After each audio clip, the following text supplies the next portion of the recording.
Soda क्या होता है, तो ध्यान से देखिए वॉशिंग सोडा। हालांकि कल वाले में हम लोगों ने बेकिंग सोडा बेकिंग पाउडर पढ़ लिया था, अब वॉशिंग सोडा पढ़ेंगे, ठीक है। वॉशिंग सोडा आप लोग जानते हो, वॉशिंग सोडा क्या होता है, किस चीज के यूज में आता है, तो आपको पता है किस चीज के यूज में आता है, बताओ बताओ, नहीं पता, ठीक है लिख लीजिए, इसके बारे में लिखें। ये सोडियम क्लोराइड से ही निकलता है, इसी अभी है ना, कॉमन साल्ट जो सोडियम क्लोराइड है उसी से हम इसको ऑब्टेन करते हैं। लेकिन अभी इसका जो फार्मूला होता है ना, केमिकल फार्मूला जो होता है वो लिखो। केमिकल फार्मूला जो होता है वो है Na2CO3.10H2O, याद रहेगा क्यों भाई, याद रहेगा ये Na2CO3.10H2O, बेटा ये फार्मूला इसका केमिकल फार्मूला है, ठीक है। तो यहाँ पे जब हम लोग देख रहे थे क्या, सोडियम हाइड्रोजन कार्बोनेट को हीट कर रहे थे, तो उसमें से भी यही चीज निकल रही थी, Na2CO3, सोडियम कार्बोनेट ही निकल रहा था, बात समझ आ रही। तो अभी इसका जो है वॉशिंग सोडा में क्या क्या आपको याद रखना है वो जानना है।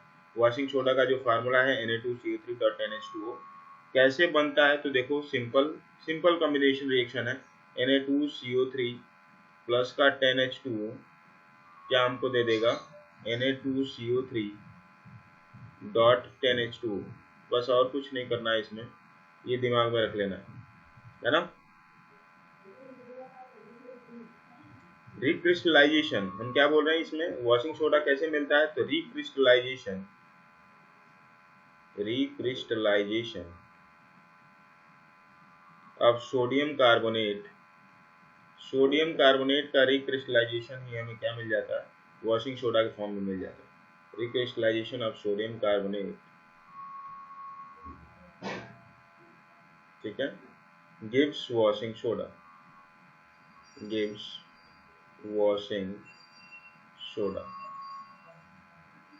Recrystallisation of sodium carbonate gives washing soda, ठीक है। ये क्या होता है, ये एक प्रकार का बेसिक सॉल्ट है, it is a type of basic salt, ठीक है बेटा, it is a type of basic salt.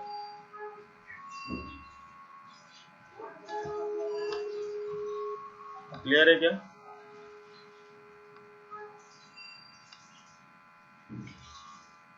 बोलो,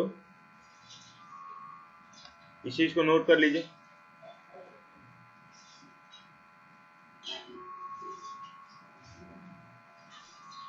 फिर यूजेज बताते हैं।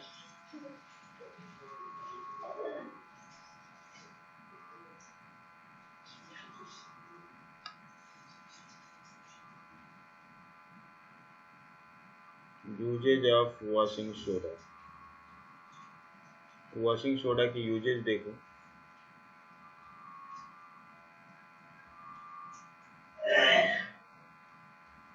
ऊपर वाला हो गया था ना, हाँ ठीक है। सबसे पहला नंबर, वॉशिंग सोडा का यूज किस में होता है, तो वॉशिंग सोडा मतलब सोडियम कार्बोनेट के साथ जो हाइड्रेटेड सोडियम कार्बोनेट है जिसमें 10H2O जुड़ा हुआ है, तो इसमें हम क्या कर रहे हैं, कहाँ यूज होता है, ग्लास, सोप और पेपर इंडस्ट्री में यूज होता है बेटा। तो क्या लिखेंगे, sodium carbonate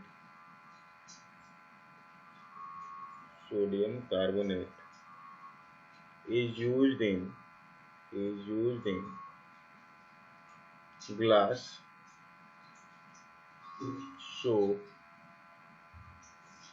and in paper industries,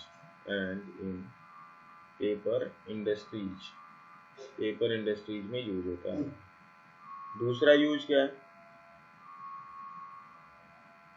borax जानते हो आप लोग, बोरैक्स को बनाने में यूज होता है इसका, it is used in manufacture of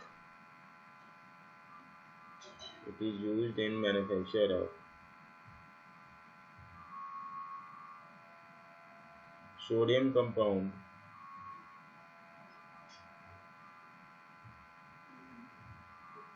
sodium compound such as borax.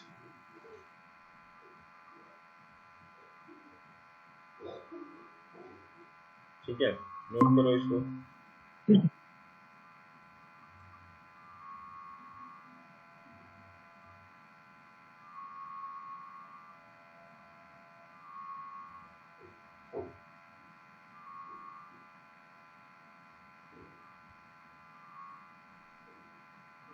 सुहागा, सुहागा जानते हो क्या?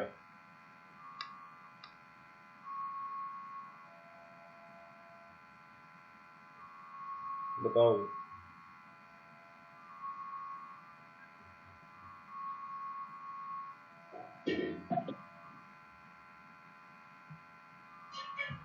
इस बोरेक्स को क्या बोलते हैं हिंदी में? सुहागा बोलते हैं। सोने में सुहागा, कुछ ऐसा नहीं सुना है? तो वो वाला सुहागा। ठीक है, सुहागा काम क्या होता है? सूजन वूजन कम करने में, स्वेलिंग कम करने में थोड़ा सा काम आता है ना। ये प्राचीन समय से आयुर्वेद में एक दवाई की तरह यूज किया जाता है। ठीक है, अपने लद्दाख और कश्मीर रीजन में पाया जाता है ये। ठीक है, इसे टंकड़ भस्म भी बोलते हैं, ये सब दिमाग में रख लेना, इसका मेडिसिनल वैल्यू है।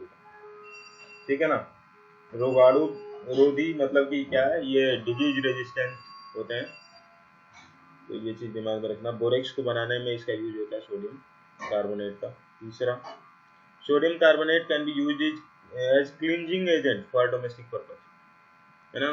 क्लीन करने के लिए, साफ सफाई करने के लिए भी इसका यूज होता है।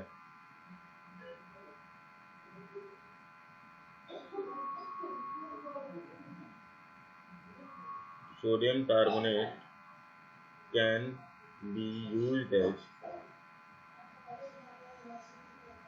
cleansing agent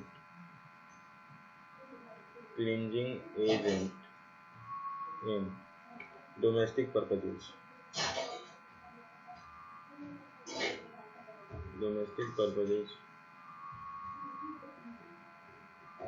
लास्ट वाला पॉइंट है, it is used for permanent hardness. बेटा हार्डनेस दो तरीके की होती है। हार्डनेस जो होता है दो तरीके की होती है, एक होती है परमानेंट, एक होता है परमानेंट और एक होता है टेम्पररी। थोड़ा सा दिमाग में रखना है बेटा। जो टेम्पररी हार्डनेस होती है, टेम्पररी हार्डनेस होती है वो क्या होती है, उसे हम बॉयल करके हटा सकते हैं, लेकिन परमानेंट हार्डनेस को हम बॉयल करके नहीं हटा सकते। पानी को जैसे क्या नॉर्मली अगर हमारे पास पानी खराब आता है तो हम लोग क्या कहते हैं, उसको जल्दी से उबाल देते हैं, उबालने के बाद यूज करने लायक हो जाता है। लेकिन जब पानी में टेम्पररी हार्डनेस होगा तब तो ये काम करेगा तरीका, लेकिन जब परमानेंट हार्डनेस होगा तो ये तरीका काम नहीं करेगा। ठीक है, तो परमानेंट हार्डनेस को हटाने के लिए भी हम सोडियम कार्बोनेट का यूज करते हैं। ठीक है, परमानेंट हार्डनेस के बारे में आगे बताएंगे। सल्फेट सॉल्ट होते हैं कैल्शियम और मैग्नीशियम के, जो कि वाटर में प्रेजेंट हो जाता है। तो इसमें क्या लिखेंगे, इट इज यूज्ड फॉर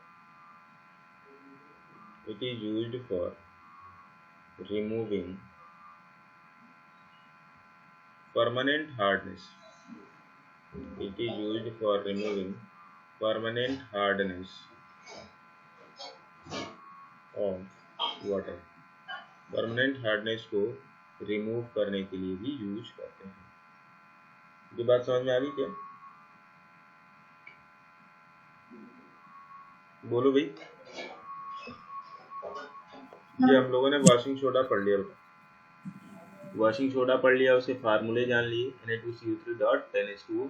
उसके बाद क्या जान लिया, इसके यूजेज जान लिए, किस किस इंडस्ट्री में यूज हो सकता है, पेपर इंडस्ट्री में यूज हो सकता है ना, बोराक्स बनाने में यूज हो सकता है, क्लीनिंग एजेंट के तौर पे यूज हो सकता है, और परमानेंट हार्डनेस ऑफ वाटर को रिमूव करने में यूज हो सकता है।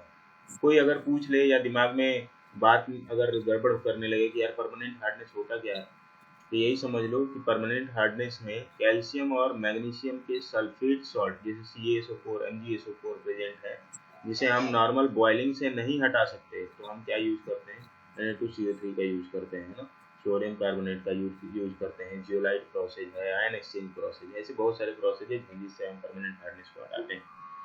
ठीक है, आगे बढ़ जाए। हाँ। ठीक है, अब यहाँ पे एक जो कई बार क्वेश्चन पूछे गए हैं तो उसके बारे में हम लोग बात करेंगे। जैसे कि पूछा गया क्या, वाटर ऑफ क्रिस्टलाइजेशन। बेटा हेडिंग डालो, वाटर ऑफ क्रिस्टलाइजेशन। ये बोर्ड में भी पूछा गया है, water of crystallization. Water of crystallization क्या होता?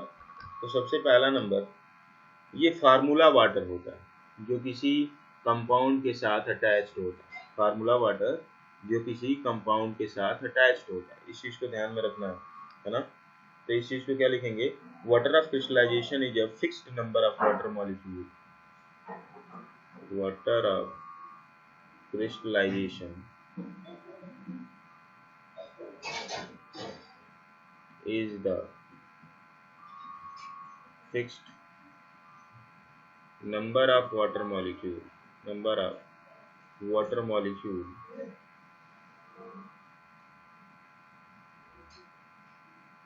fixed number of water molecule present in one formula unit of solid, present in one formula unit of mass, present in one formula unit of mass। ठीक है। अब जैसे example अगर मैं दे दूं, for example के तौर पे आप देखो, हाइड्रेटेड कॉपर सल्फेट का फार्मूला क्या होता है? हाइड्रेटेड कॉपर सल्फेट, जब हाइड्रेटेड लगा दिया तो इसका मतलब आपको क्या समझना है कि इसके साथ वाटर मॉलिक्यूल एडेड है। क्या है? इसके साथ वाटर मॉलिक्यूल एडेड है।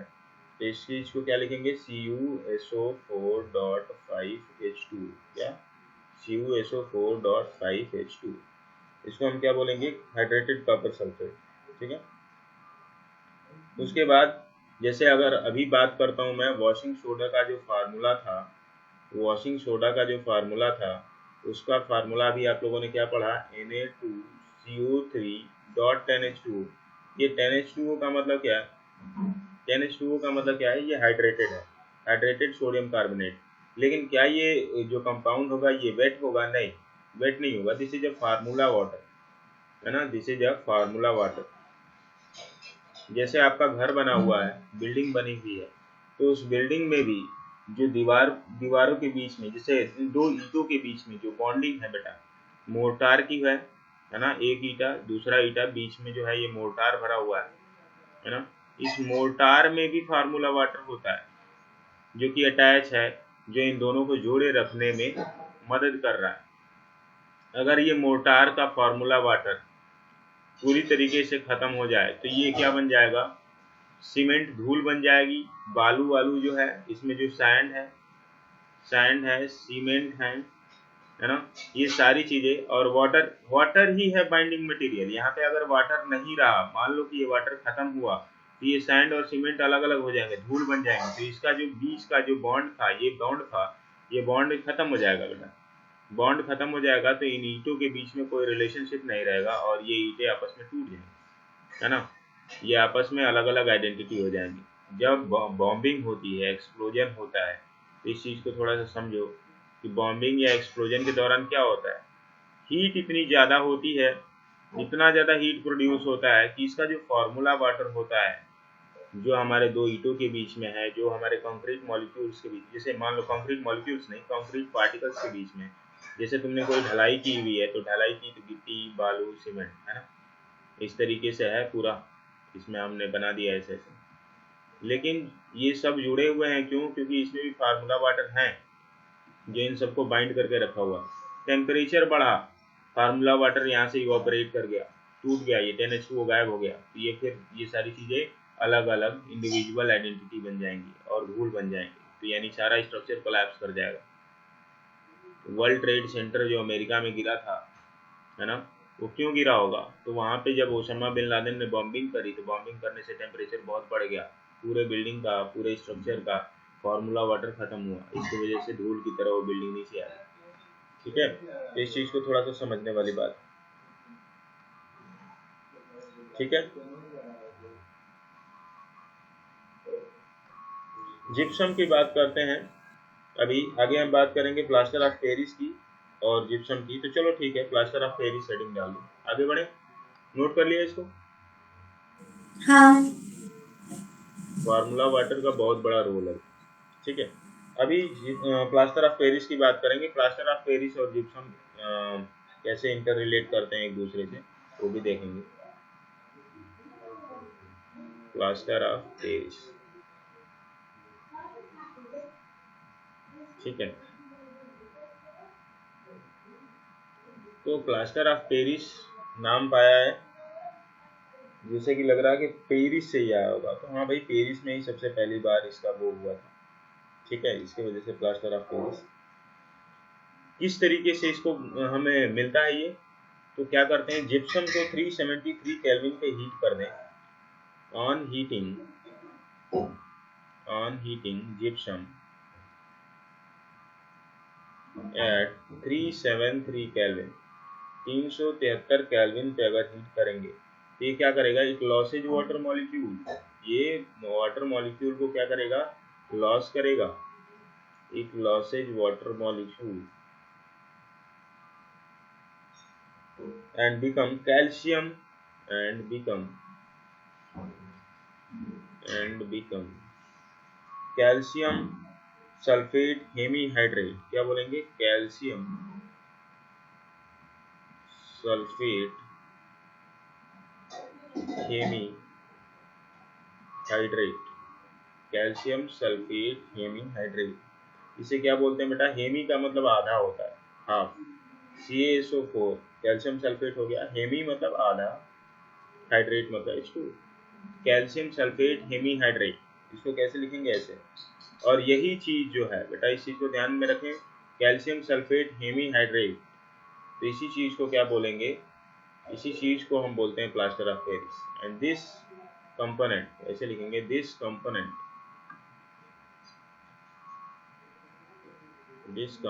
इज कॉल्ड, क्या बोलते हैं इसको, plaster of Paris. This component is called plaster of Paris, या क्या बोलेंगे, POP। क्या बोलेंगे, POP, ठीक है। शॉर्ट फॉर्म में POP बोलते हैं। क्या यूज है, बोलो भाई, क्या यूज है प्लास्टर ऑफ पेरिस का, एक यूज बता दो।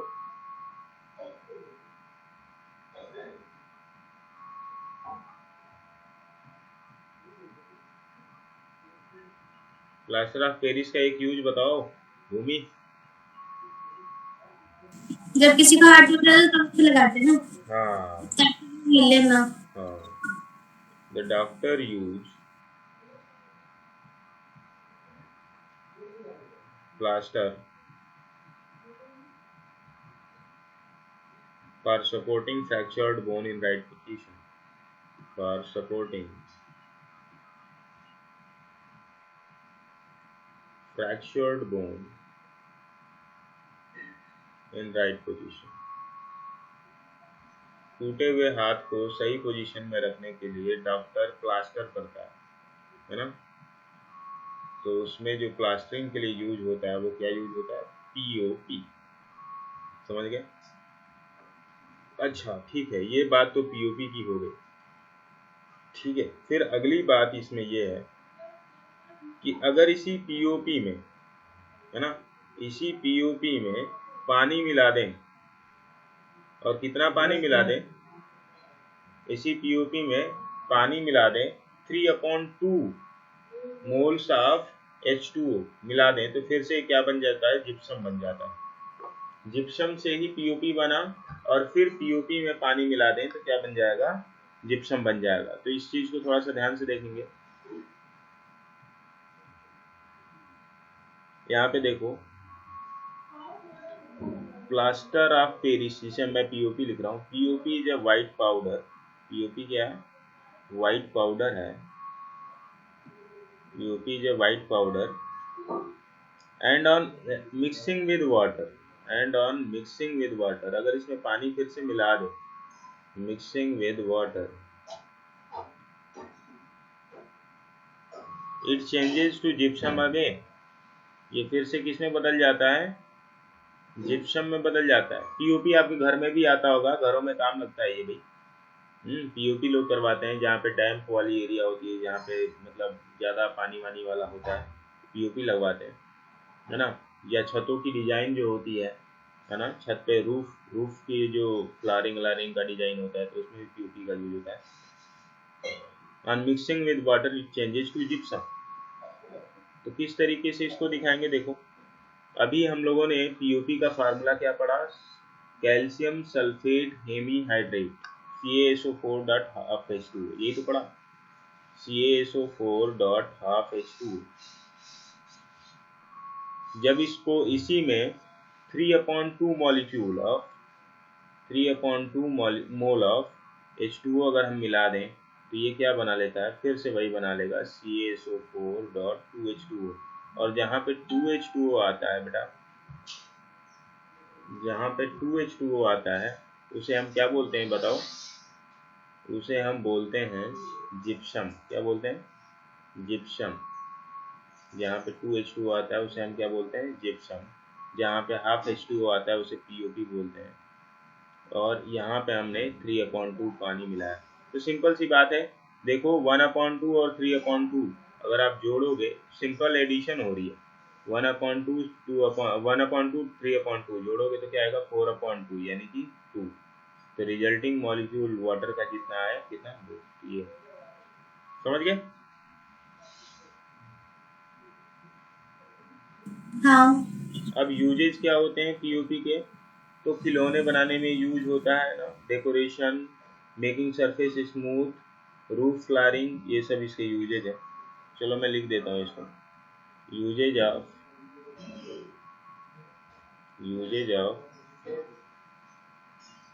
पीओपी। पीओपी के यूज देख लेते हैं तो क्या होगा। तो इसमें सबसे पहला यूज क्या है, it is use for making toys, use for making toys, खिलौने बनाने के लिए यूज होता है, मेकिंग टॉयज। फिर material for decoration,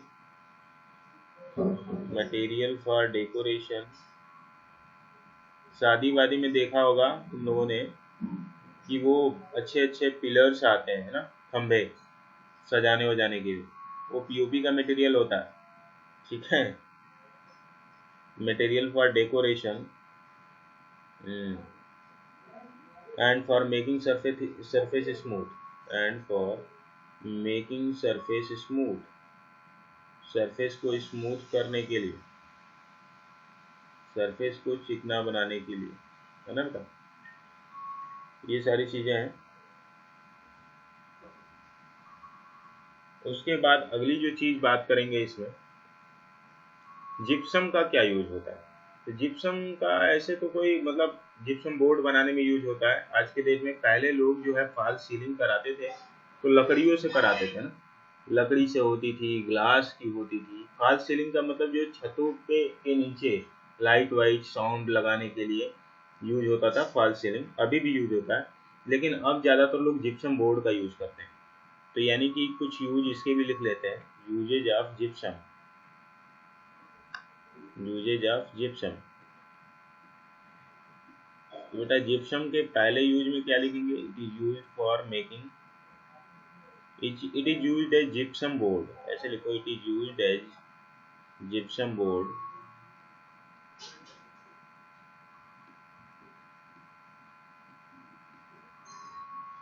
for making false ceiling, for making false ceiling.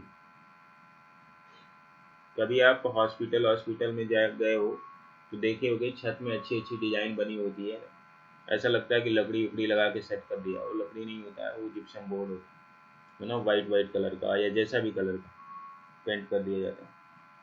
फिर दूसरा क्या है, it is used as retarder, it is used as retarder, it is used as retarder in concrete mixture, in concrete mixture. बेटा ध्यान दो, concrete का जो, जैसे आपकी छत की ढलाई होती होगी घरों में, तो छत की ढलाई होती है तो उसमें क्या क्या हम डालते हैं, गिट्टी, बालू, सीमेंट। तो सीमेंट में जिप्सम को डाल दिया जाता है, क्योंकि जिप्सम का जो काम होता है कि वो सीमेंट जो कंक्रीट मटेरियल है उसको जमने ना दे, कुछ समय दे दे कि उतने समय में नहीं जमेगा। तो जैसे इनिशियल सेटिंग टाइम आधे घंटे का होता है, तो आधे घंटे के दौरान जो कंक्रीट मिक्सचर होता है वो जमता नहीं है ना। तो उसको ना जमने देने वाली प्रॉपर्टी कौन देता है? जिप्सम देता है। अगर जिप्सम ना डाला जाए तो वो जल्दी जम जाएगा, है ना। तो जब तक अभी हम बना रहे होंगे तब तक वो सेट होने लगेगा, तो फिर बेकार हो जाएगा हमारा कंक्रीट मिक्सचर, है ना। तो इसलिए क्या करते हैं कि जिप्सम का यूज करते हैं। जिप्सम के वजह से सीमेंट की जो है रिएक्शन को थोड़ा सा धीमा कर देता है ना, सीमेंटिंग प्रॉपर्टी के रिएक्शन को धीमा कर देता है। इसके वजह से क्या हो जाता है, जिप्सम का यूज करना जरूरी है। जिप्सम रिटार्डर की तरह यूज करता है कंक्रीट मिक्सचर, है ना। ये बात समझ में आ रही?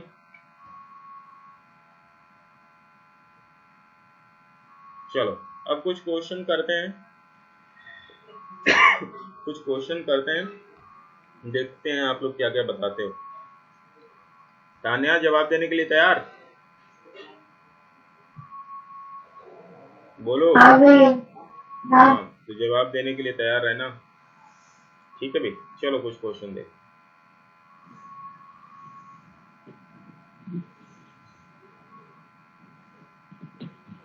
कुछ क्वेश्चन देख दे।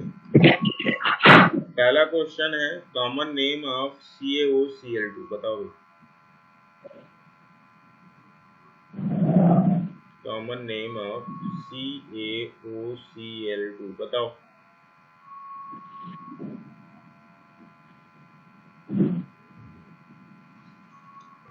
बोलो बेटा।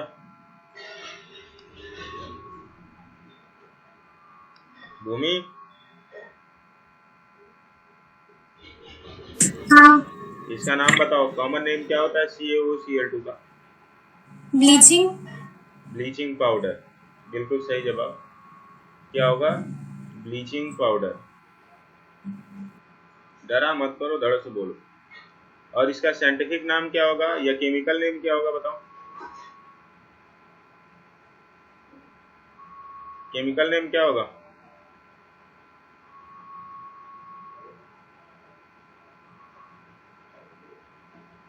केमिकल नेम होगा बेटा कैल्शियम ऑक्सीक्लोराइड। क्या होगा? Calcium oxychloride. ठीक है, समझ में आ रहा है क्या? हाँ। ठीक है, दूसरा क्वेश्चन देखो। Name the substance on which, name the substance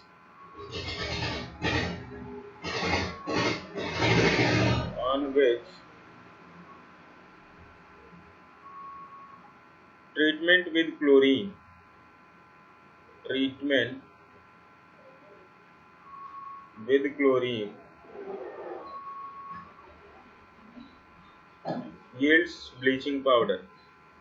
yields bleaching powder, ध्यान से देखो भाई, कह रहा name the substance on which treatment with chlorine yields bleaching powder. कौन सा ऐसा सब्सटेंस है जिसके साथ क्लोरीन का रिएक्शन कराने पे ब्लीचिंग पाउडर मिलता है? तान्या जवाब दो बेटा इसका। कौन सा ऐसा सब्सटेंस है जिसके साथ क्लोरीन का रिएक्शन कराने पर ब्लीचिंग पाउडर मिलता है? ब्लीचिंग पाउडर वाली रिएक्शन खोलो, जल्दी से देख लो, तब समझ में आएगा। कार्बन। कार्बन नहीं, गलत सलत बोल रही है। भूमि जवाब है इसका? जिसका वो रेड फ्लैग लाएगा। क्या होगा? ये तो बोला मुझसे। हाइड्रोक्साइड, कैल्शियम हाइड्रोक्साइड, सही है। हाइड्रोक्साइड नहीं, कैल्शियम हाइड्रोक्साइड। देखो यहाँ पे CaOH होल ट्वाइस होता है ना। इसमें हम क्या कर देते हैं, रिएक्शन करा देते हैं किस चीज का? Cl2 का, ब्लीचिंग एजेंट। तो यहाँ से क्या हो जाएगा, CaOCl2 बनाएगा, जो कि हमारा ब्लीचिंग पाउडर है। ये तो है ब्लीचिंग पाउडर, और प्लस का क्या बनाएगा? H2O। तो ये बेटा CaOH होल ट्वाइस है। इसका आंसर क्या होगा? इसका आंसर क्या होगा? साफ बोला करो आंसर, दबी जुबान में नहीं। कैल्शियम हाइड्रोक्साइड, या इसी चीज को हम क्या बोलते हैं? Slaked lime. क्या बोलते हैं? Slagged lime. या इसका केमिकल नेम क्या होगा? तो केमिकल नेम यहाँ से लिख देंगे कैल्शियम हाइड्रोक्साइड। कैल्शियम हाइड्रोक्साइड एकदम दिमाग में रख लो, इसको फीड करते चलो। कैल्शियम हाइड्रोक्साइड ही वो सब्सटेंस है जिसका क्लोरीन के साथ रिएक्शन कराने पे ब्लीचिंग पाउडर मिलता है। क्लियर है? बोलो भाई, क्लियर है? हाँ। चलो, अब उसके बाद एक सिंपल सा सवाल पूछते हैं, थर्ड वाला। थर्ड सवाल है, पूछ रहे हैं name the sodium compound, name the sodium compound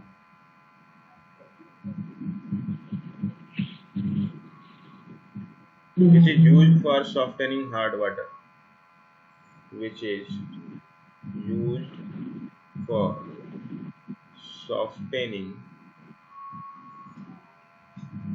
hard water। Hard water के सॉफ्टनिंग में कौन सा सोडियम का कंपाउंड यूज होता है? जल्दी बताओ आंसर, अभी बात हुई थी थोड़ी देर पहले। H2O। गलत जवाब, बोलो बेटा। Sodium carbonate. सोडियम कार्बोनेट, अभी बताया था कि सोडियम कार्बोनेट यूज होता है परमानेंट हार्डनेस को हटाने के लिए। क्या लिखेंगे? Sodium carbonate Na2CO3। कुछ भी उल्टा पुल्टा मत बोलो आप लोग, अभी अभी जब बताया, यानी कि इसका मतलब यही है कि ध्यान नहीं है पढ़ाई में, थोड़ा सा ध्यान दीजिए आप लोग। सोडियम कार्बोनेट, ठीक है। चलो फोर्थ क्वेश्चन देखते हैं। फोर्थ क्वेश्चन क्या है? व्हाट विल हैपन, ध्यान से पहले क्वेश्चन सुनो फिर आंसर दो। What will happen, what will happen if a solution of sodium hydrogen carbonate, if a solution of sodium hydrogen carbonate, sodium hydrogen carbonate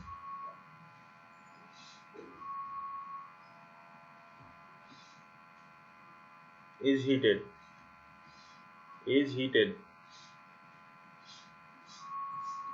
give the equation of reaction involved। उन्होंने कहा कि give the reaction also। चलो बताओ भी, सबसे पहला number इन्होंने पूछा कि what will happen if a solution of sodium hydrogen carbonate is heated। अगर सोडियम हाइड्रोजन कार्बोनेट को हीट करेंगे तो क्या मिलेगा बताओ? Sodium carbonate plus H2O plus CO2। हाँ बिल्कुल है ना। तो इसको सिंपल रिएक्शन देने के लिए बोला इन्होंने, तो रिएक्शन दे देंगे। NaHCO3 हीट किया हम लोगों ने, तो क्या मिला हमें? Na2CO3 Na2CO3 यानी सोडियम कार्बोनेट प्लस का H2O प्लस का CO2, है ना। तो इसमें से हमें क्या मिल रहा है? यहाँ पे सोडियम कार्बोनेट मिल रहा है। What will happen if a solution of sodium hydrogen carbonate is heated? तो सोडियम हाइड्रोजन कार्बोनेट को हीट करने पे हमें क्या मिलेगा? सोडियम कार्बोनेट मिलेगा, H2O और CO2। H2O किस फॉर्म में मिलेगा? वाटर वेपर के फॉर्म में मिलेगा। किस फॉर्म में मिलेगा? वाटर वेपर के फॉर्म में मिलेगा। और ये CO2 गैस के फॉर्म में मिलेगा। किस फॉर्म में मिलेगा? गैस के फॉर्म में मिलेगा। ठीक है, चलें आगे। हाँ। चलो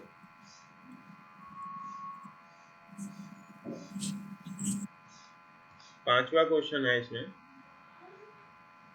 पांचवा क्वेश्चन है कि right an equation two show the reaction between,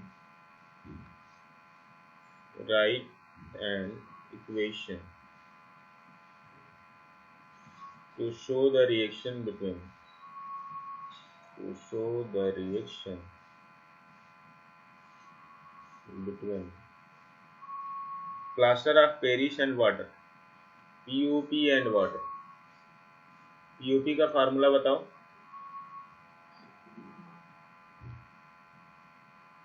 POP का फार्मूला क्या होता है भूमि? तान्या, POP का फार्मूला क्या होता है?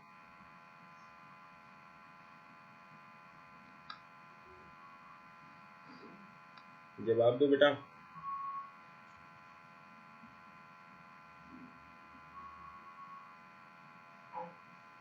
क्यों भाई,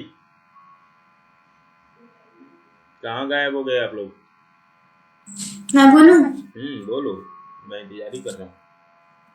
CaSO4 point half dot H2 half H2, CaSO4 dot half H2O, ये किसका है? कैल्शियम सल्फेट हेमीहाइड्रेट, है ना। इसी चीज को तो हम POP बोलते हैं। कह रहा है कि इसमें पानी मिला देंगे तो क्या आएगा, तो पानी कितना मिलाते हैं, 3/2 मोल ऑफ H2O मिला देते हैं, तो क्या बन जाता है इसमें, CaSO4 डॉट 2H2O, जिसे हम क्या बोलते हैं, बोलो, ये किसका फार्मूला है? जिप्सम का। जिप्सम का। तो इस तरीके से ये इन टेक्स्ट के क्वेश्चन से कुछ डिस्कस होगा, ठीक है भी।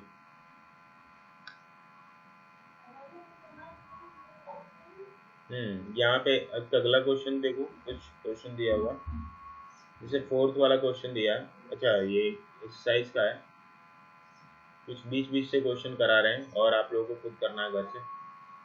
जैसे ये है, कौन सी मेडिसिन दी जाती है for treating indigestion, medicine given for treatment of indigestion, antacid. Antacid ना। हाँ। तो ये सारी बातें बड़ी आराम से दिमाग में रखनी है। इंडाइजेशन को ट्रीट करने के लिए क्या देंगे, एंटासिड। एंटासिड का एग्जांपल बताओ एक आध दो।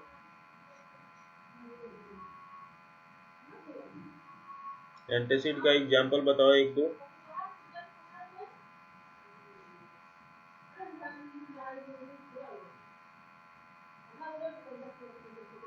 बेटा मिल्क ऑफ मैग्नीशिया बताया था, वो पूछ भी लेगा कि milk of magnesia is an example of, तो आपको बताना होगा कि एंटासिड, ठीक है। तो ये सारी चीजें हैं इसमें, और यहाँ पे कुछ चीजें वर्ड फॉर्म में करने के लिए दी हुई है, कि वर्ड में दे दिया, आप लोग को रिएक्शन लिखना है। चलो रिएक्शन बताना, मैं वर्ड्स में लिख देता हूँ, ठीक है। यहाँ पे देखो रिएक्शन मैं लिख रहा हूँ, dilute sulphuric acid with zinc granules. आप लोगों को रिएक्शन लिखना है, right reaction,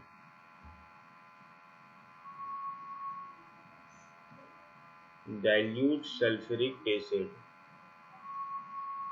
dilute sulfuric acid with zinc granules, zinc granules। बताओ रिएक्शन बताओ इसका,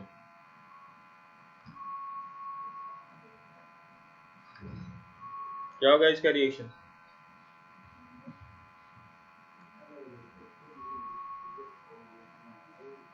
हाँ भाई तान्या, डाइल्यूट सल्फ्यूरिक एसिड को जिंक के साथ जब रिएक्ट कराएंगे तो क्या मिलेगा बेटा,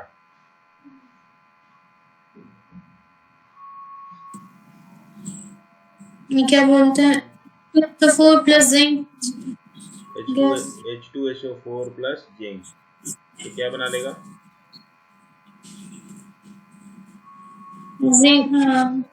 जिंक SO4 मतलब ZnSO4 प्लस H2। बिल्कुल सही जवाब है।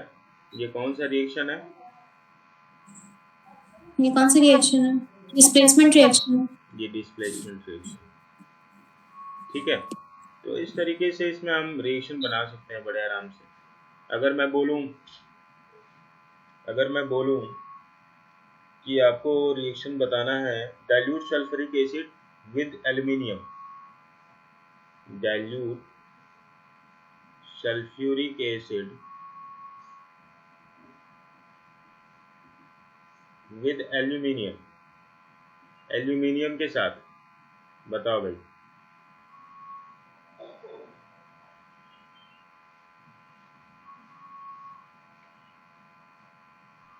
यानी कि H2SO4, सॉरी H2SO4 और प्लस का क्या हम कह रहे हैं, Al, ये डाइल्यूट है, तो इसका क्या आएगा बताओ,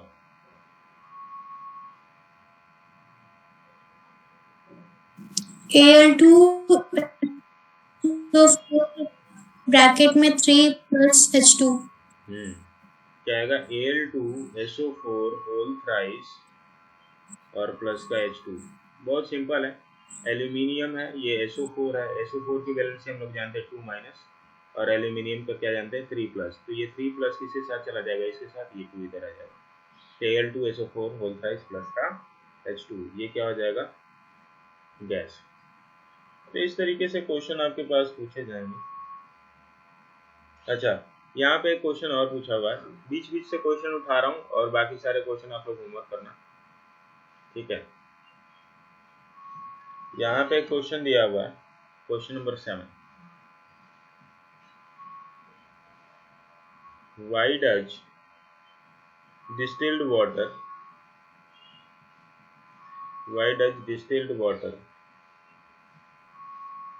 not conduct electricity?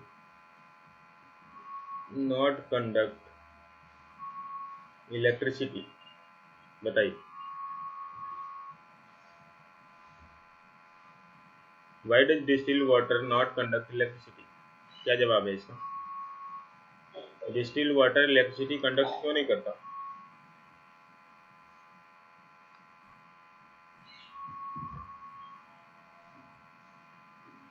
बोलो बेटा।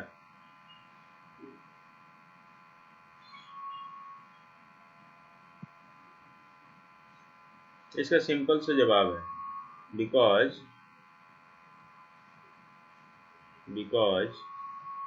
distilled water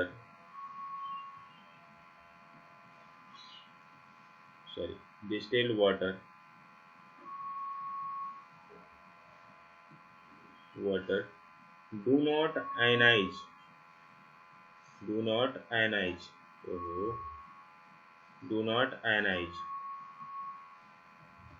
क्योंकि डिस्टिल्ड वाटर आयनाइज नहीं होता।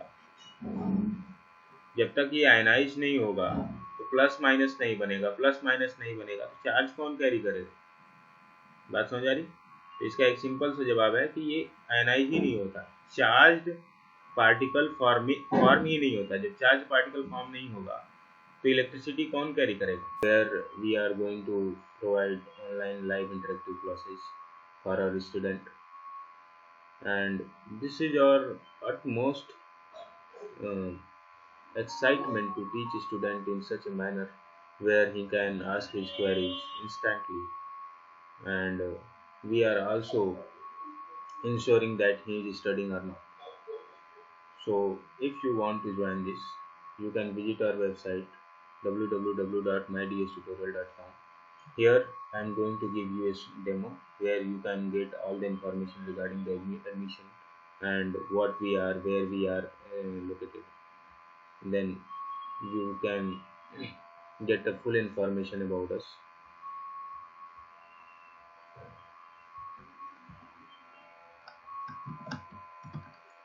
This is our website, mydstutorial.com.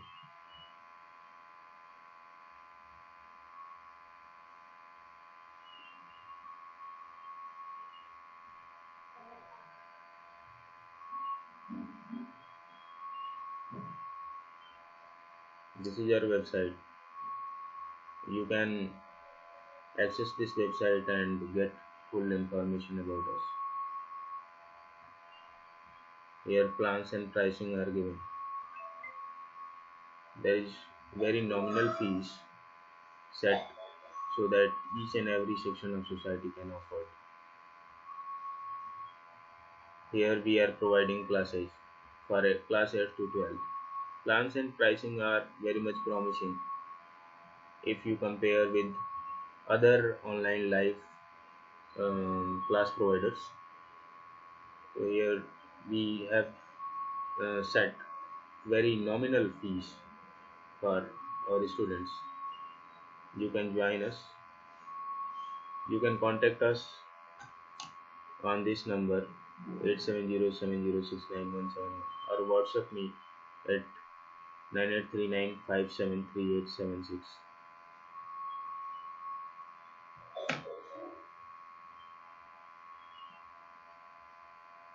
This is our plans where class 9 700 rupees per month, class 10th 700 rupees per month, 11th 12th 3 subject, physics chemistry math 2100 rupees every month। तो आप देख सकते हैं इसमें आपको क्या क्या मिलेगा, देख रहे हैं मंडे टू सैटरडे आपको पूरी क्लासेस मिलेंगी, लाइव इंटरेक्टिव क्लास मिलेगी, रिकॉर्डेड नहीं मिलेगा, लाइव मिलेगा, रिकॉर्डेड भी मिलेगा। इसके अलावा आपको रिकॉर्डेड भी मिलेगा, अगर आपका छूट गया है तो पिछली रिकॉर्डेड क्लासेस मिलेंगी, जिसकी वजह से आप कर सकते हो। साथ में अगली जो बात है कि संडे वाले दिन टेस्ट होता है, उस टेस्ट में आप बैठिए, है ना, आपको पेपर मिल जाएगा साइट से, आप पेपर दीजिए ऑनलाइन, उसका एनालिसिस होगा, वो पेपर आपको स्कैन करके भेजा जाएगा, जिससे आपको पता चलेगा कि आप कहाँ गलती कर रहे हैं, आप कहाँ सुधार करने की ज़रूरत है, कितना आप पिछली बार से अच्छे हैं, कितना खराब है। तो ये सारी चीज़ें आप मेजर कर सकते हैं। You can measure your performance in terms of marks and we are totally focused on our works. So thank you very much for watching this video. Please like, share, subscribe. Here is the channel, our official channel, MyDS Tutorial online channel. So we are uploading this video regularly. Thank you very much for watching this. Thank you very much.